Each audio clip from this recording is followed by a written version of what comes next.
Hi అండి, అందరూ ఎలా ఉన్నారు? ఈరోజు ఓరియో బిస్కెట్స్తో ఓరియో కేక్ ఎలా చేయాలో చూపిస్తారండి. ముందుగా అయితే ఓరియో బిస్కెట్స్ని అయితే తీసుకొని కట్ చేసుకొని ఒక ప్లేట్లో అయితే వేసుకోండి. తర్వాత క్రీమ్ని అయితే సపరేట్ చేసుకొని బిస్కెట్స్ని అయితే మిక్సీ జార్లో వేసుకొని పౌడర్లో అయితే చేసుకొని పక్కన అయితే పెట్టుకోండి.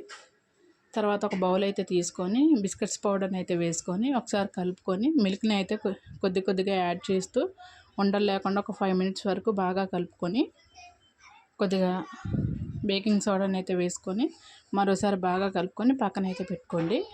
కేక్ చేయడం కోసం అయితే ఒక గిన్నెని అయితే తీసుకొని కొద్దిగా బటర్ అయితే అప్లై చేసుకొని కేక్ మిక్స్ని అయితే దాంట్లో వేసుకొని కేక్ చేయడానికి ఒక మందమైన గిన్నె అయితే తీసుకొని దాంట్లో ఒక స్టాండ్ అయితే వేసి కేక్ మిక్స్ బౌల్ని అయితే దాంట్లో పెట్టుకొని మూత అయితే వేసి ఒక 15 మినిట్స్ తర్వాత అయితే తీసుకోండి.